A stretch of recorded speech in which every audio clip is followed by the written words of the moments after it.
एक दिवसाचा प्रसंग ऐका. भगवान परमात्म्याला वैकुंठात येण्याकरता जरा 5 मिनिटं उशीर झाला. लक्ष्मीने विचारलं, प्रभू आज उशीर झाला जेवणाला. हो लक्ष्मी. तेव्हा तुम्हाला माहित आहे मी दिवसभर काही खात नाही, तुम्ही आल्याशिवाय मी जेवत नाहीये. भगवान परमात्म्याने खाली मान घातली, काहीच बोलत नाही. लक्ष्मीनं आपल्या बोलण्याचा पट्टा वाढत गेला आणि वाढत गेला असताना माझ्या प्रभूच्या डोळ्यातून आसूच्या धारा लागल्या आणि मग लक्ष्मीच्या लक्षात आला, अरे काहीतरी माझा प्रभू संकटात सापडला असेल. सांगा ना प्रभू काय झालं.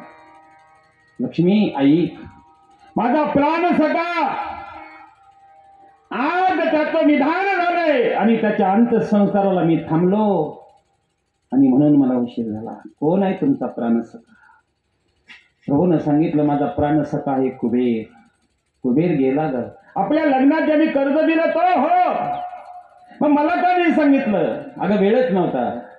उद्या तुला मी घेऊन जाईल.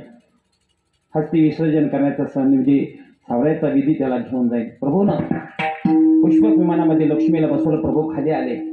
खाली आल्याबरोबर प्रभूनं आता योग सण होत नाही म्हणून प्रभू बाल्याबरोबर तिथे जी रक्षा पडली होती ना त्या रक्षेजवळ गेले आणि कोणालाच हात लावून देना. मोठ्याने प्रभू रडत होते. प्रभू रडत असताना 2 तास झाले, 4 तास झाले. महाराज म्हणले, हे पूर्ण रात्र गेली तरी प्रभू कोणाला हस्ती संजन करून देईना. 3रा दिवस उजळला आणि सगळ्यांनी सांगितलं, लक्ष्मी प्रभू फक्त तुमचं ऐकेन, आता कोणाचं ऐकणार नाही. प्रभू जर गेल्या, लक्ष्मी देवा तुमचा जर एवढा प्राणप्रिय सखा जर असेल आणि तुम्ही हस्ती विसर्जन करून देत नाहीये, मग तुम्ही काय करणार नाही. काय नोही केले, तुम्ही काय करणार नाही महाराज. तोहा न करीते काही कारेली नव्हना पायी. अहो तुमच्या शक्ती आहे. तुम्ही एक हस्ती घ्या आणि फक्त सांगा, तुम्ही आत्ताच्या आत्ता तुमच्या समोर उभा राहील. प्रभूनं सांगितलं, हे जर मला जमलं असतं मी राम अवतारात माझ्या वडिलाला मरून दिलं नसतं.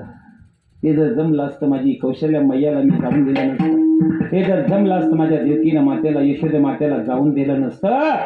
हे मला करण्याचा अधिकार नाहीये. महाराज ज्या दिवशी आणि प्रभूला तिथून बाजूला केलं मग तिथं विसर्जन झालं. महाराज तो भाग आहे तो पूर्व दिशेचा म्हणून कुकण्यापासून पलीकडे 3ऱ्या दिवशी सावडतात आणि तिथून आपल्याकडे 2ऱ्या दिवशी सावडण्याचा प्रयोग. माझं कुकण्या तालुक्यामध्ये तिकडे शेवगाव तालुक्यात कीर्तन होतं. त्या लोकांना विचारलं, सांगा बरं तुमच्याकडे 3ऱ्या दिवशी का सावडतात. एकालाही सांगता आलं नाही. त्याचं कारण सांगितलं.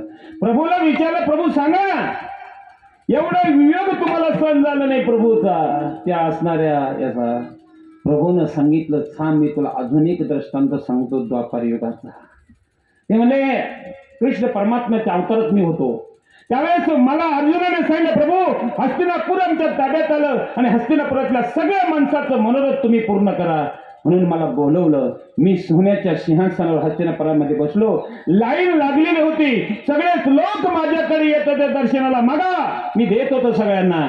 पण एक म्हातारी 80 वर्षाची काठी टेकत आली. अर्जुना मला भगवंताच्या जवळ ने रे, मला दर्शन करायचंय. भगवान परमात्मा अर्जुन म्हणले, दे जमणार नाही. का जमणार नाही. अरे तुझ्याच घरी भगवान परमात्मा राहतो ना, द्वारकेचा राणा पांडवा घरी. अर्जुनाने हाताला धरलं म्हातारीला देवाच्या समोर उभा केलं. म्हातारीला भगवान परमात्मा सांगा, म्हातारे माग तुला काय मागायचं ते माग, मी द्यायला तयार आहे. म्हातारीने सांगितलं, कृष्णा मी मागेल ते देशील. हो देवा एकच मागणं आहे. 80 वर्षाचं वय झालं. माझे गुडघे दुखतात, माझं कंबर दुखतं, मला डोळ्याने दिसत नाही, माझे पांढरे केस झालेले आहे, माझ्या मुखात एक दात नाहीये. एकच मागणं आहे, 16 वर्षाची होती ना तसं कर. करता येईल. महाराज म्हणे नाही. साखरेचा झाला ऊस, साखरेचा झाला ऊस, पुन्हा नाही गर्भवास, पुन्हा नाही गर्भवास. एकदा ऊसाची साखर झाली की पुन्हा ऊस होत नाही, तसा एकदा मनुष्य जन्म गेला की पुन्हा हा जन्म मिळणार नाही.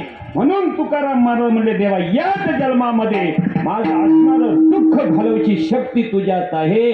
म्हणून मी तुला विनंती करतो.